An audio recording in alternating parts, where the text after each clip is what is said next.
DD किसान, बदलते भारत की शान।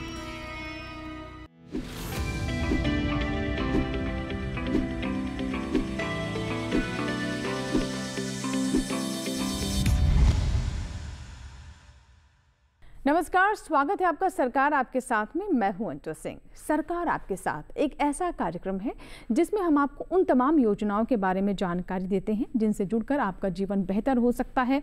आप ज़्यादा से ज़्यादा सरकारी सुविधाओं का लाभ ले सकते हैं। इसमें हम उन पोर्टल, ऐप्स या वेबसाइट के बारे में भी जानकारी देते हैं जिनसे जुड़कर आप नई नई जानकारियों को हासिल कर सकते हैं, खेती में लाभ ले सकते हैं और अपने जीवन स्तर को बेहतर कर सकते हैं। आज हम बात करने वाले हैं एक ऐसी बहुत ही महत्वपूर्ण योजना के बारे में जो कि सीधे जुड़ी है हमारे स्वास्थ्य से। जी हाँ, हम बात कर रहे हैं आयुष्मान भारत योजना के बारे में। कैसे आयुष्मान भारत योजना से आप लाभ ले सकते हैं। सरकार का मकसद यही है कि हमारे ज़्यादा से ज़्यादा लोग इस योजना से जुड़े, उन्हें लाभ मिले और हमारा देश लगातार प्रगति की राह पर बढ़ता रहे, हमारा देश स्वस्थ रहे, ज़्यादा से ज़्यादा लोगों तक स्वास्थ्य संबंधी सुविधाएँ पहुँचती रहें। तो चलिए कार्यक्रम की शुरुआत करते हैं और सबसे पहले इस योजना का सार देखते हैं।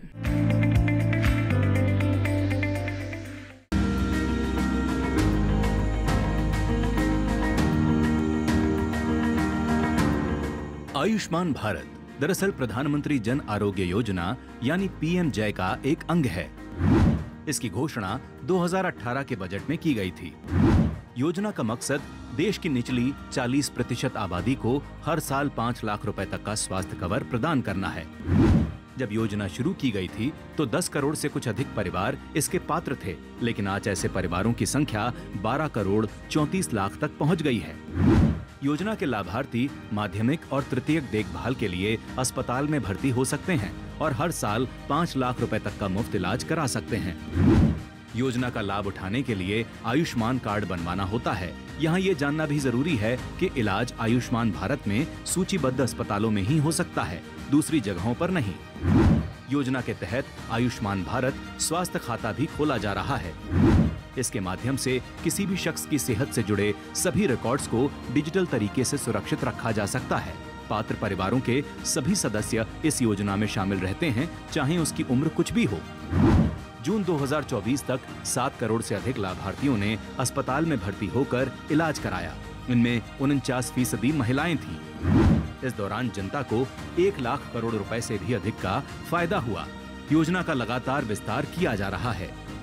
इसी के तहत देश भर में काम करने वाली 37 लाख आशा और आंगनबाड़ी कार्यकर्ताओं और उनके परिवारों को मुफ्त स्वास्थ्य देखभाल प्रदान की जा रही है। हाल के दौरान एक और नया आयाम जोड़ते हुए 70 साल या उससे ज्यादा उम्र वाले बुजुर्गों को भी योजना का लाभ देने का फैसला किया गया, चाहे उनकी सामाजिक और आर्थिक हैसियत कुछ भी हो। इस फैसले से 6 करोड़ बुजुर्गों को लाभ मिलने की संभावना है। जो बुजुर्ग पहले से ही केंद्र सरकार की किसी स्वास्थ्य योजना का लाभ ले रहे हैं, वो चाहे तो पुरानी योजना में ही बने रह सकते हैं और चाहे तो आयुष्मान भारत का हिस्सा बन सकते हैं। हालांकि निजी स्वास्थ्य बीमा पॉलिसियों या कर्मचारी राज्य बीमा योजना के तहत आने वाले बुजुर्ग पीएम जय के तहत लाभ लेने के पात्र होंगे।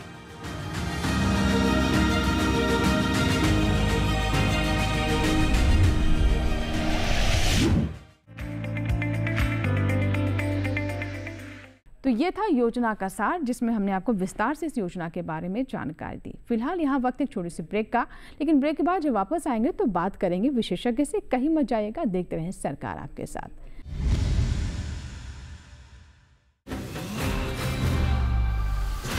ये तुम्हारा खेत नहीं, खेल का मैदान है। अकेले क्या कर लोगे? अकेले नहीं, मेरे साथ है मेरा यार, जिसके सामने हुई अड़ियल मंडूसी की भी हार तुम्हारी तरह। IIL के ट्रैक्टर ब्रांड का मिलियन, गेहूं का पहरेदार अड़ियल मंडूसी की हार।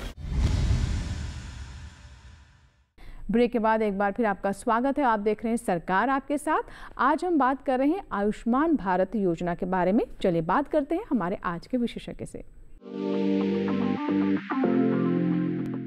स्वस्थ राष्ट्र की परिकल्पना पर ये योजना आधारित है और इसका मकसद है कि हमारे जो लोग हैं, जो हमारी जनसंख्या है वो स्वस्थ रहे, क्योंकि जब आपका राष्ट्र स्वस्थ होगा तभी आप विकास की राह पर और तेज़ी से बढ़ पाएंगे। कैसे इसका लाभ लिया जा सकता है, इसमें किस किस तरह के और बदलाव किए गए हैं या फिर कौन कौन सी नई बातें इसमें जोड़ी गई हैं, इसके बारे में और विस्तार से बातचीत करने के लिए हमारे साथ खास मेहमान हैं स्टूडियो में।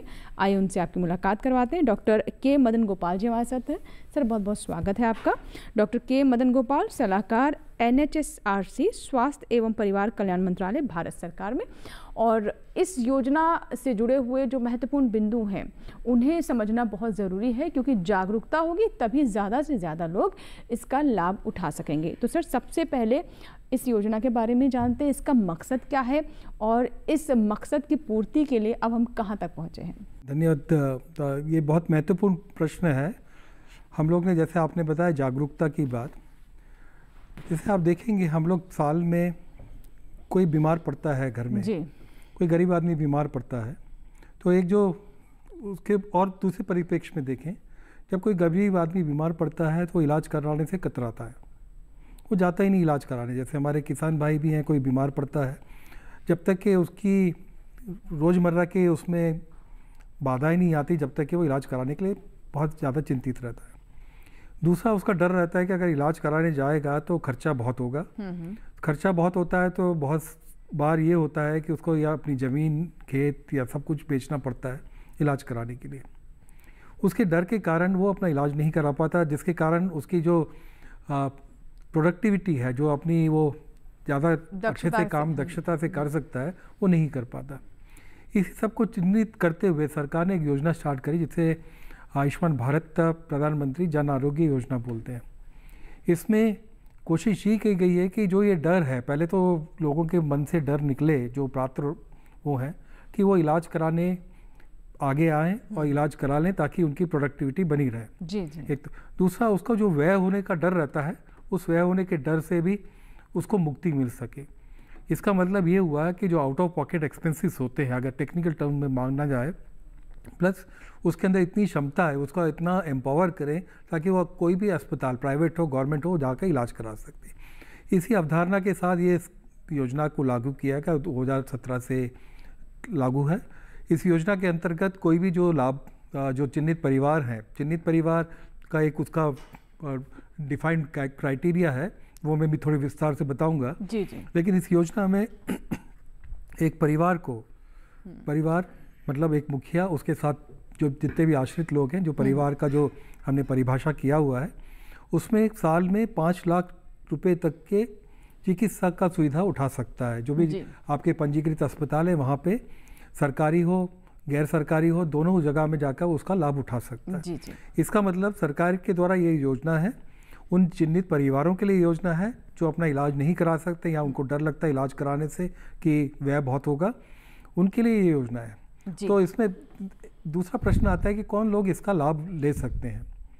पहला तो ये आता है कि हमारे जो जनगणना हुई थी 2011 में, उसमें सोशो इकोनॉमिक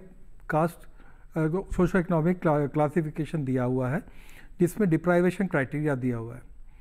उसी सेंसस के डेटा को यूज़ करते हुए करीब 55 करोड़ परिवारों को हम लोग चिन्हित किया है। 55 करोड़ परिवार नहीं, 10 करोड़ परिवार लगभग चिन्हित किए गए। लगभग 55 करोड़ आबादी हम लोग इसको कवर करते हैं। जी जी।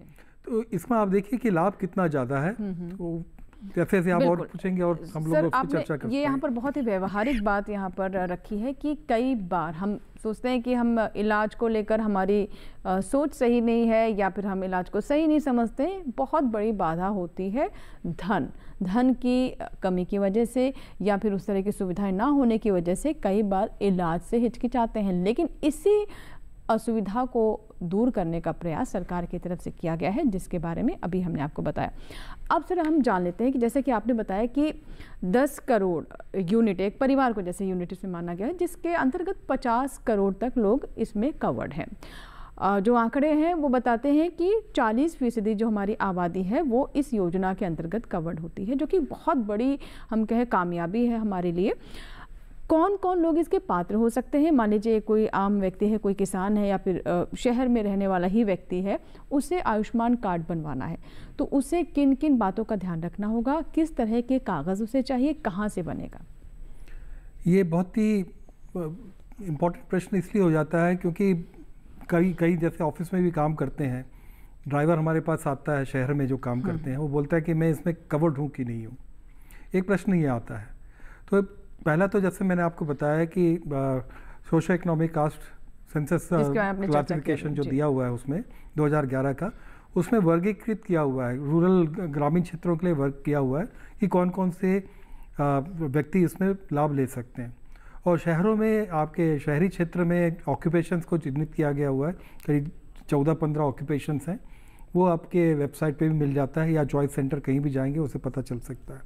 तो आप देख लीजिए, अगर आप उसमें पात्र हैं तो आपकी पात्रता के हिसाब से ही इसमें आपको सुविधा मिलनी है। इसमें कोई एनरोलमेंट नहीं होता, आपको कार्ड एक जनरेट करके देते हैं। अगर आप पात्र हैं तो आपको एक कार्ड जनरेट करके दिया जाएगा और आप कोई भी जो आपके पंजीकृत अस्पताल हैं, शासकीय और गैर शासकीय अस्पताल, वहाँ पे जाकर 5 लाख रुपए तक का इलाज करा सकते हैं। एक तो ये बात होगी। दूसरा, अगर आपको अपनी पात्रता के बारे में जानना है तो एंड्रॉयड बेस्ड एक PMJ ऐप भी है, उसमें भी आप देख सकते हैं कि आप पात्र हैं कि नहीं है। आपका जो SECC डेटा का जो कोड होगा आपको याद है तो ठीक है, नहीं तो आपका टेलीफोन नंबर आपने दिया होगा, उससे भी आप देख सकते हैं। सर, इसको लेकर क्या किसी तरह की कोई हेल्पलाइन नंबर भी है जहां फ़ोन कर जो लोग जानना चाहते हैं कि वो पात्र हैं या नहीं, या फिर कार्ड बनवाना चाहते हैं, कोई ऐसी सुविधा है इसके लिए, कोई हेल्पलाइन? जी हाँ, इसके लिए एक हेल्पलाइन है 14,555 14,555। इसमें कोई भी व्यक्ति उसमें रिंग करके बात कर सकता है और नियमित अपडेट ले सकता है कि वो पात्र है या नहीं है। इसके अलावा, पात्रता के अलावा चिन्हित अस्पतालों की जानकारी भी ले सकता है, कहाँ पे उसको इलाज की सुविधा मिल सकती है उसकी जानकारी भी ले सकता है। अगर ये आयुष्मान कार्ड बनवाना है, क्योंकि एक कार्ड बना रहता है तो लोगों को थोड़ा सा विश्वास रहता है कि मुझे यहाँ जानकारी मिलेगी। अदरवाइज़ अगर आप पात्र हैं, कार्ड आपके पास हो या नहीं हो, आप कोई भी पंजीकृत अस्पताल में जाएंगे, आप अपना डेटा बताएंगे तो उसके हिसाब से आपका कार्ड वहीं पे जनरेट होकर वहीं मिल जाएगा और इलाज आपको वहीं का वहीं मिल जाएगा। तो ये एक सुविधा उपलब्ध है। बिल्कुल, जैसे कि आपने बताया कि सुविधा उपलब्ध है। कार्ड आपके हाथ में आ जाता है, कोई एक चीज़ होती है तो थोड़ा सा आपको वो आत्मविश्वास भी महसूस होता है कि हाँ, ये कार्ड है मेरे पास और मुझे जब इसकी ज़रूरत पड़ेगी तो इसको दिखाकर मैं उसका लाभ ले सकूँगा। लेकिन कई बार सर, हमारे ऐसे भी बहुत सारे दर्शक भी हैं, किसान भी हैं, जो इस योजना के अंतर्गत आते हैं। कई बार जब बीमारी हो जाती है, बीमारी के बाद जब अस्पताल में भर्ती होते हैं, तब वो घबरा जाते हैं कि काश हमने आयुष्मान कार्ड बनवाया होता तो हमें इसका लाभ मिलता। तो इस भ्रांति को भी दूर करें, ये भी जानना बहुत ज़रूरी है कि उस वक्त भी उन्हें इलाज मिल सकता है उसका, उस योजना के। जी हाँ, उसमें मिल सकता है अगर वो पात्र हैं। जैसे कि एक जो बॉटम लाइन है इसका, कि अगर आप पात्र हैं, आपका नाम सूची में है और आप ये SECC जो क्लासिफिकेशन है उसमें आप आते हैं। अगर नहीं हो तो आप पता कर लीजिए आप पात्र हैं। अगर पात्र हैं तो आपके पास कार्ड हो या नहीं हो, आपका इलाज वहीं पे हो जाएगा, क्योंकि कार्ड वहीं पे जनरेट हो जाता है और वहीं पे आपका इलाज शुरू हो जाता है। जी। अब सर, जैसे कि आपने बताया कि जो चिन्हित अस्पताल हैं, तो इसके लिए मतलब एक कोई पैनल क्रिएट किया गया है जहां पर आयुष्मान योजना के अंतर्गत इलाज हो सकता है। इसका वर्गीकरण किस किस तरीके से, अगर ये हमारे दर्शकों को बता सकें? इसमें 2-3 चीज़ें हैं।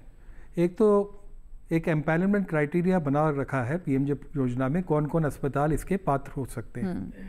तो उसके लिए एक काफ़ी गहन प्रक्रिया है। अस्पताल पहले पंजीकरण के लिए आवेदन करता है, उसका फिर स्टेट नोडल एजेंसी परीक्षण करता है, परीक्षण करने के बाद फिर वो उसको सूचीबद्ध करता है। और ऐसे आज की तारीख में करीब लगभग 30,000 अस्पताल सूचीबद्ध हैं, जिसमें 17,000 करीब आपके शासकीय अस्पताल हैं और 13,000 करीब गैर शासकीय अस्पताल हैं। इन अस्पतालों की सूची जिस राज्य में भी आप रहते हैं, 3 राज्यों में अभी इस योजना में सम्मिलित नहीं हुए हैं, वेस्ट बंगाल और दिल्ली। तो उन राज्यों को छोड़कर इन राज्यों में भी जो केंद्र सरकार के जो अस्पताल हैं वो सूचीबद्ध हैं। इनके अलावा बाकी सब राज्यों में सूचीबद्ध अस्पताल हैं, अस्पतालों की सूची उपलब्ध रहती है। अगर आपको फिर भी संशय है तो जो हेल्पलाइन अभी थोड़ी देर पहले बताया 14,555, आप उसमें डायल कर आपके नज़दीक के जो भी अस्पताल है, शासकीय गैर शासकीय अस्पताल, उसकी जानकारी ले सकते हैं और अपना इलाज करा सकते हैं। जी जी बिल्कुल। तो 1455514555 ये नंबर है, ये हम आपके लिए टेलीविजन स्क्रीन पर भी फ्लैश कर देंगे साथ में, ताकि आप ये नंबर नोट कर लें। किसी भी तरह की आशंका है, कोई भी जानकारी चाहते हैं तो इस हेल्पलाइन नंबर पर आप कॉल कर सकते हैं। अब सर मेरा अगला सवाल है, और मुझे लगता है हमारे दर्शकों के मन में भी सवाल ज़रूर आ रहा होगा कि इस कार्ड के अंतर्गत किस किस तरह की बीमारियों का इलाज किया जा सकता है। क्या गंभीर बीमारियां भी इसमें कवर्ड हैं जिनका खर्चा ज़्यादा होता है आमतौर पर? कैसे इसका भी क्या किसी तरह का कोई लिस्ट है, कोई वर्गीकरण है? इसमें कोई वर्गीकरण नहीं है। ये एक बहुत ही खूबसूरती है इस योजना की कि अगर आप पहले से भी बीमार हो या पुरानी बीमारी भी हो, जैसे दूसरी इंश्योरेंस कंपनी की जो प्रोडक्ट्स हैं उसमें प्री हॉस्पिटलाइजेशन और प्री एग्जिस्टिंग कंडीशंस को कवर नहीं होता जी। इसमें राइट फ्रॉम डे वन, पहले दिन से ही आपके अगर पुरानी भी बीमारियां हैं, गंभीर बीमारियां, वो भी कवर्ड हैं। इस अभी आप देखेंगे कि लगभग 1900 कुछ पैकेजेस, 1900 प्लस पैकेजेस करीब इस पर निर्धारित किए गए। ये पैकेजेस का निर्धारण इसलिए हुआ ताकि हम इसका जो प्रबंधन है बहुत अच्छे से कर पाएँ। इसका ये मतलब नहीं कि अगर आप 1900 पैकेजेस में आपकी बीमारी लिस्टेड नहीं है तो आपका इलाज नहीं होगा। प्रक्रिया यही है कि आप अस्पताल जाइए, अगर आप ये अस्पताल को ट्रांसैक्शन की सुविधा के लिए पैकेजेस बनाए गए। अदरवाइज कोई भी बीमारी आपको होती है, सर्जिकल, मेडिकल, आप जाइए, गंभीर होती हो, गैर गंभीर बीमारी होती हो या ऑपरेशन कराना हो, तो वो बीमारी के लिए आप भर्ती होइए। ये पैकेजेस हैं। पैकेजेस ये निर्धारित करते हैं कि अस्पताल कितने तक का इलाज के लिए पैसा ले सकता है जी। वो निर्धारित है। वो एक नेगोशिएशन होता है अस्पताल और स्टेट नोडल एजेंसी के बीच में कि अगर अगर सर्जरी करनी है, सर्जरी के लिए आपको इतने पैसे मिलेंगे और इसमें आपको इतनी सुविधाएं देनी है जी। तो हर पैकेज के साथ एक निर्धारित है। 3 दिन अस्पताल में भर्ती होने के पहले का जो भी खर्चा आता है, प्लस अस्पताल से छुट्टी होने के बाद 15 दिन तक का जो दवाई का खर्चा है, वो इस पैकेज में शामिल होते हैं जी। तो आप ये देखिए कि अस्पताल में कोई भी जाएगा, right from day one pre existing conditions पूरी कवर्ड है। गंभीर बीमारियां, गैर गंभीर बीमारियां, सर्जिकल बीमारियां, गैर सर्जिकल बीमारियां, सभी इसमें कवर्ड हैं। अस्पताल में भर्ती होने के 3 दिन पहले जो भी आपका जो इन्वेस्टिगेशन हुए हैं, दवाइयाँ लगी हैं, वो भी कवर्ड है। अस्पताल में रहने के समय आपका खाने का वो भी कवर्ड है। प्लस अस्पताल से छुट्टी होने के बाद 15 दिन की दवाइयाँ अभी इस पैकेज में कवर्ड है जी। तो आप देखेंगे किस तरह से एक वृहद पैकेज बनाया गया है, एक मार्केट में सेट किया गया है कि कैसे हम लोग प्रबंधन के द्वारा कैसे हम लोग इसका इलाज सुगम करा सके लोगों को। जी जी बिल्कुल। तो ज़्यादा से ज़्यादा इसे सुगम करने का प्रयास किया गया है ताकि प्रबंधन अच्छे से हो सके और किसी को भी सुविधा ना हो, ना ही सिस्टम में किसी तरह की कोई बाधा है। जो इलाज है वो सही समय पर और उचित व्यक्ति को मिलता रहे। अब सर जैसा कि आपने बताया कि इसमें जो एक इकाई जो तय की गई है, यानी एक जो परिवार है उसे आयुष्मान कार्ड मिलेगा। उस परिवार में मान लीजिए माता पिता 2 बच्चे हैं और बच्चे नाबालिग बच्चे, उसे एक परिवार की परिभाषा के तौर पर हम जानते हैं, उन्हें इसका लाभ मिलेगा। जब बच्चे बालिग हो जाते हैं, उनका परिवार होता है, तो उन्हें भी वो भी आयुष्मान कार्ड बनवा सकते हैं। लेकिन वो व्यक्ति जो 60 साल से ऊपर है, जिसकी उम्र 70 पार हो रही है, 70 हो रही है, क्या उनके लिए भी किसी तरह की सुविधा है? क्योंकि इसको लेकर के भी हमने देखा कि सरकार ने महत्वपूर्ण कदम उठाया। हाँ, ये बहुत, इसके 2 पहलू हैं आपके प्रश्न के। एक तो ये है कि माता और बच्चे, तो छोटे बच्चे अगर फैमिली आता है आपके, उनके राशन कार्ड में अगर सब बच्चों का उम्र के साथ नाम चिन्हित है तो वो सब पात्र होते हैं। प्लस इसमें एक प्रश्न आता है कि जो जिसने नया जन्म लिया है बच्चे ने, वो भी माँ के साथ ही उसको इंक्लूड करके ट्रीट किया जाता है। उसके भी पैकेजेस माँ के नाम से ही ट्रीट होते हैं। ये पहली तो ये बात हो गई। दूसरा ये है कि आप देखेंगे हमारे देश में जो 60 प्लस पॉपुलेशन है, ये करीब 14% है और आने वाले समय में ये संख्या बढ़ने वाली है। दूसरा ये है कि जो 60 प्लस पॉपुलेशन है, तो उसमें अधिकतर लोग, लगभग 70% लोग अपने बच्चों के रेमिटेंस के ऊपर ही अपना जीवन निर्वाह करते हैं, क्योंकि वो उतने अपनी से रिटायर हो जाते हैं तो अपने जो बेटे बच्चे हैं उन्हीं से पैसा लेकर अपना गुजारा करते हैं। तो अगर वैसे लोग अगर बीमार पड़ते हैं तो वो इलाज कराने कहाँ जाएंगे, तो उसके बारे में कोई सोचता नहीं है। वो सरकारी अस्पताल जाएंगे या सरकारी अस्पताल दूर है तो वो बीमारी का इलाज नहीं कराते हैं और अपने ही दुख में पीड़ित रहते हैं और आगे उसी में बात नहीं घुलते कर रहते पाते हैं जी। तो इन्हीं सबको ध्यान में रखते हुए जो सरकार ने एक बहुत ही एक क्या बोलेंगे विशनरी कदम उठाया है कि कैसे हम ये जो पॉपुलेशन है, जो सीनियर पॉपुलेशन है, अभी तो शुरुआत 70 साल से ऊपर लोगों के साथ हुई है, तो भविष्य में शायद और लोग भी जुड़ सकें। लेकिन आप देखिए ये 70 साल प्लस जो पॉपुलेशन है उसके लिए एक बहुत ही एक प्रकार से वरदान के रूप में सरकार की तरफ से ये स्कीम चालू की गई है, ताकि जो हमारे जो ग्रामीण क्षेत्र में, शहरी क्षेत्र में जो बुजुर्ग हैं हमारे, उनको जो चिकित्सा सुविधाएं मिलनी चाहिए, क्योंकि वो बीमार होते हैं, चिकित्सा सुविधाएं इसलिए नहीं उठाते हैं क्योंकि परिवार पे आर्थिक बोझ आता है, जिसके कारण ये पीएमजे प्रोग्राम भी चली थी। तो उसको रोकने के लिए, उसको मदद करने के लिए ये योजना स्टार्ट करी है। जी जी। तो इसमें क्या होगा कि जो 70 साल के ऊपर के जो व्यक्ति हैं, अगर कोई दूसरे योजना का भी ना, इसमें जो आपके जो SECC क्लासिफिकेशन है उसके अलावा भी अगर उसमें है तो उसमें जो 70 प्लस वाले हैं उनको 5 लाख तक की पात्रता और ऐड हो जाएगी। अदरवाइज कोई दूसरे इंश्योरेंस वाले हैं, दे कैन हैव, इसमें अपने आप ही इसमें जुड़ सकते हैं। तो इस तरह की योजना स्टार्ट करी गई है। इसका भी पंजीयन वही सेम तरीके से ही होगा, लेकिन इसके लिए एक नया तरीके का कार्ड उनको दिया जाएगा ताकि एक अलग से पहचान हो जाए, ताकि ये सीनियर सिटीजन का हमारा कार्ड बना हुआ है। जी जी। तो इस तरह से इसको यूज़ किया है। अब देखते हैं कि और लोग कितना इसका लाभ उठा पाते हैं। बट इम्पॉर्टेंट चीज़ है इसके लिए कि कैसे हम लोग को इसके बारे में जागरूक कर सकें, क्योंकि ग्रामीण क्षेत्रों में इसको जागरूक करने की बहुत बहुत आवश्यकता है। क्योंकि अधिकतर ग्रामीण क्षेत्र में जो अकेले रहते हैं बुजुर्ग, खासकर महिलाएं, अभी लैप्सी की स्टडी भी मिनिस्ट्री ने किया था, उसमें भी काफ़ी इसके ऊपर फोकस किया कि कैसे जो डिप्राइवेशन में हमारे जो बुजुर्ग लोग वहाँ पे रहते हैं, उसलिए ये काफ़ी वरदान साबित होने वाला है। जी जी बिल्कुल। तो ये एक तरीके से हम कह सकते हैं सुरक्षा कवच है हमारे लोगों के लिए, बुजुर्गों के लिए, महिलाओं के लिए, ताकि वो स्वस्थ रहें। और अगर कोई भगवान ना करे कोई बीमारी हो, कोई अप्रिय घटना हो, लेकिन अगर ऐसा होता है तो उसके लिए आप निश्चिंत रहें, सरकार आपके साथ है। आपके साथ आयुष्मान योजना है, आयुष्मान भारत योजना है, जिसमें आपके इलाज का पूरा खर्चा कवर होगा। सर, अंत में कुछ संदेश देना चाहेंगे हमारे दर्शकों को? एक तो ये है कि हमें जानकारी अगर होती है, हमारे कोई भी पास के व्यक्ति कोई बीमार होते हैं, अगर उसका इलाज में कोई कठिनाई आ रही हो तो हेल्पलाइन में बात करिए, देखें कि वो पात्र है कि नहीं है जी। उसके बाद कोशिश करें कि उसका इलाज जल्दी हो जाए ताकि वो नॉर्मल लाइफ जी सके। अदरवाइज़ वो क्रिपल लाइफ अगर जीता है, अगर बीमार होता है, इलाज नहीं कराता है। खासकर महिलाएं, उनको पता होना चाहिए कि सुविधाएं उपलब्ध है, वो जाए और इस्तेमाल करें। अदरवाइज़ क्या होता है कि वो बीमार पड़ते हैं तो उनको लगता है आर्थिक बोझ पड़ेगा, हम क्यों इलाज करें, बाद में करेंगे जब पैसे आएंगे। वैसे भी हमारे जो भाई लोग हैं खेती किसानी करते हैं, उनको लगता है अगली फसल होगी तो हम कराएंगे इलाज। जी जी। अगर आप पात्र हैं, अगर आप उसके हितग्राही हैं स्कीम के, इसका जरूर अवश्य लाभ उठाइए।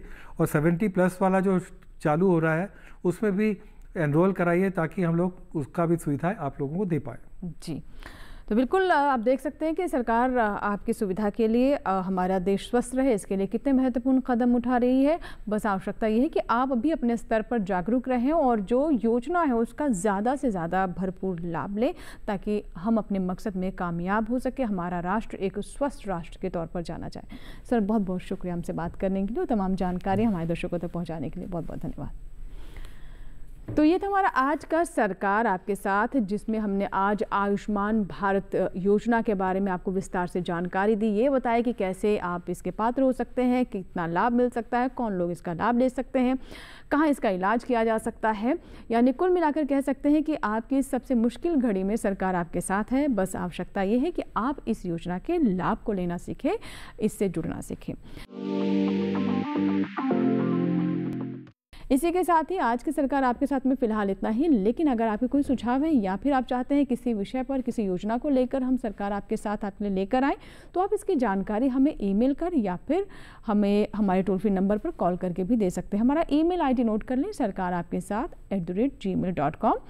अगर आप हमें फेसबुक के माध्यम से संपर्क करना चाहते हैं तो इसके लिए फेसबुक पर जाएं, सर्च में सरकार आपके साथ टाइप करें, हमारा आईडी खुल जाएगा, जिसे आप फॉलो कर सकते हैं मैसेंजर के माध्यम से या फिर वॉल पर लिखकर अपने सवाल हम तक पहुंचा सकते हैं। इसे भी आसान तरीका है, हमारा कॉल सेंटर नंबर 1800-1130660, ये हमारा कॉल सेंटर नंबर है, यानी सरकार आपके साथ का ये कॉल सेंटर नंबर, जिस पर आप कार्यक्रम के बाद भी कॉल कर सकते हैं। सुबह 6 बजे से लेकर 10 बजे के बीच सोमवार से शनिवार ये नंबर आपके लिए उपलब्ध रहेगा। फिलहाल इसी के साथ ही सरकार आपके साथ में यहाँ लेंगे आपसे इजाज़त। एक नई योजना के साथ फिर होगी आपसे मुलाकात। तब तक आप बने रहें दूरदर्शन किसान के साथ। नमस्कार।